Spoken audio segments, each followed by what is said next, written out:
Nathan, can you see your slide? Yes. All right, just give us a ready to go when you're ready. I'm ready to go.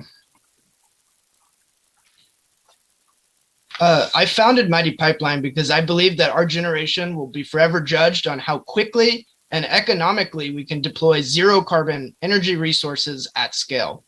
That's why at Mighty Pipeline, we're developing hybrid energy solutions to achieve the ambitious goal of carbon neutrality by 2050. Next slide, please. So climate targets put $900 billion of petroleum assets at risk of being stranded. And this begs the question, what does the end of petroleum look like? Next slide, please. To quote the Pipeline Safety Improvement Act, pipelines are the arteries of the nation's energy infrastructure, as well as the safest and least costly way to transport energy products. I would also add the lowest carbon intensity way. At Mighty Pipeline, we're asking the question, what if oil pipelines could accelerate decarbonization? Next slide, please. That's why at Mighty Pipeline, we've developed a breakthrough fluid technology that allows ammonia to be transported with crude oil in a shared pipeline or fuel system. In a pipeline, ammonia can be recovered and shipped to markets as a carbon-free energy carrier. And this really opens up opportunities for Alaska's vast fossil and renewable resources, including North Slope gas, which can be made into blue ammonia, and the carbon dioxide stored in a depleted oil reservoir, renewable ammonia made from renewable energy and water.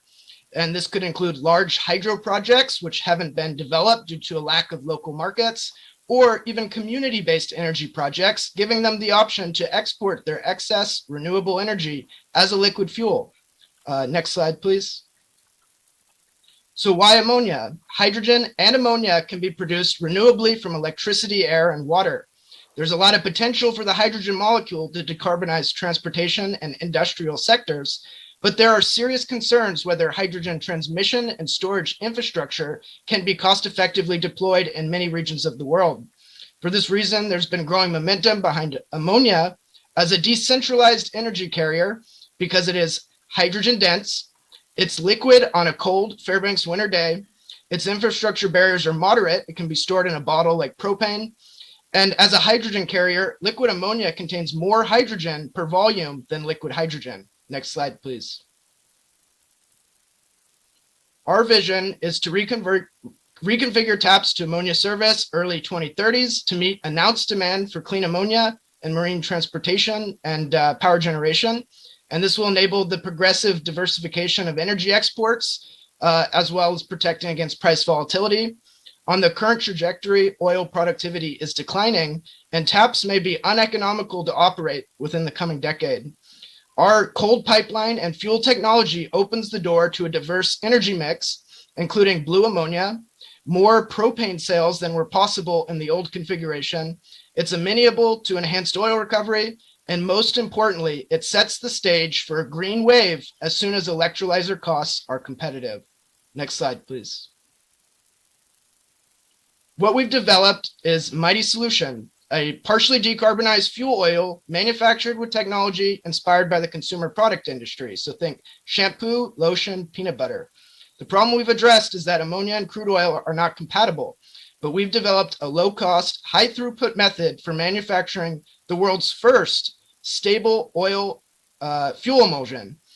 As mentioned, this can be deconstructed, the ammonia recovered, or it can be sold as a blended fuel product to the marine industry, which would boost the value of the crude oil.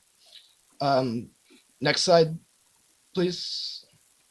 So what can we do with this blended oil? We can begin to decarbonize over 80% of the world's merchant vessels, which are oil burners. There's a global race underway to develop the ammonia marine engine, and our blended fuel option provides a potential onboard space savings up to 10% over dual fuel.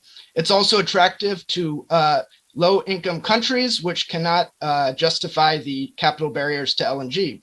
Currently, we're developing a fuel mixer prototype to deliver to engine manufacturers. Next slide, please.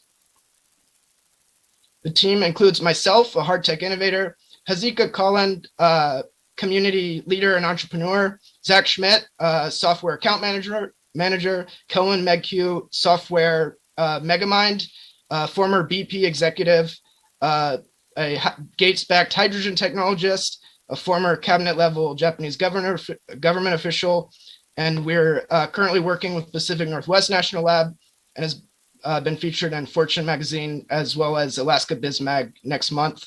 I would be very happy to take your questions. Thank you. Wonderful. Thank you, Nathan. Up first will be Melanie asking any questions she has. Thank you, Nathan, and certainly a great story and product, gosh. How soon do you think this can hit the market? Yeah, so really we're following a playbook of a water-based product that Venezuela had manufactured called Oremulsion. And really what attracted me to that product and strategy was how it shocked the energy industry and how it came out of nowhere and was the first technology fuel product to sort of rapidly displace, a lot of other hydrocarbon fuels. So really we've taken that concept and we've, cleaned it up with, a zero carbon fuel. Very nice, thank you. And what has been the feedback that you received from the oil and gas companies? Are they, or even from, it sounds like vessels and marine vessels that are going to be the future customers, what has their feedback been? Yeah, so I mean, we've gotten a lot of support, and like in my career, I've worked a lot with people in the oil industry, and they always say, "Oh, that's a great idea," but we're really starting to see some real traction on this. We had an excellent conversation with Norway's ambassador to the U.S., Anniken Krutnes, and she's sort of hooking us up with oil companies in Norway, as well as they have a sustainable energy catapult where they're doing ammonia tests, so Wärtsilä. And I'm really interested in that because the state of Alaska actually approved, so there's a tier 3 NOx waiver for marine engines in Alaska. So rural communities, anything we develop for the marine industry can also be deployed in rural communities. So we're excited about that. Thank you, Nathan. Justin, over to you. I think this is an extremely interesting idea, and I particularly like the use of existing infrastructure from whether it's carbon capture and storage or some other solutions that have been talked about. Developing the infrastructure to really make a solution feasible has been one of the major stumbling blocks. So I think that is very much a strength for this idea. So I guess my question is, what in terms of flow rate in the pipe, what percentage of the flow in the pipe will this product work for? So there will be a minimum it has to hit, let's say about 20% ammonia, 80% crude, but then beyond that, it's completely flexible. And really what's sort of a real selling point, I believe, for our technology is it's actually a flow booster. So if you start to think about how hard it is to permit a new pipeline project, and you look at Canada where their pipelines are chock full, you could really see how this can actually sort of move more material through those pipelines, sort of debottleneck some of the issues they have. And in the case of Alaska, it's a freeze protectant. So a lot of the problems that we're running into with the pipeline freezing, those will be eliminated. So, I think it's got some compelling points to it. And also, so one of the biggest sort of criticisms, I guess, is asset integrity. And so our product is actually less corrosive and safer to transport than pure ammonia is. So that's a plus. Is there can you change that percentage on the fly, or is it the kind of thing where you have it set up and you have to run there and you have to shut everything down and change it if you need to ramp up or scale down? Mm-hmm. So you can add more ammonia on the fly and you can take stuff out, but if you hit that sort of minimum point, then you're going to potentially run into some issues. But so for example, if there were a problem at the ammonia production facility and you needed to shut it off, you can just shut off the flow to the pipe and the rest of the pipe can keep going. Right. And, I'm sure there's strategies you could develop so you don't have to shut off the pipe because there's still going to be crude oil. So, I mean, there's definitely contingency strategies we can put together. You usually have some on-site storage. And most of the time a plant is a planned sort of, they don't go off unexpectedly. It's really maintenance activity. So, okay, we got to bake some to make sure we keep it running. Cool. I want to leave some room for Jack. Thank you.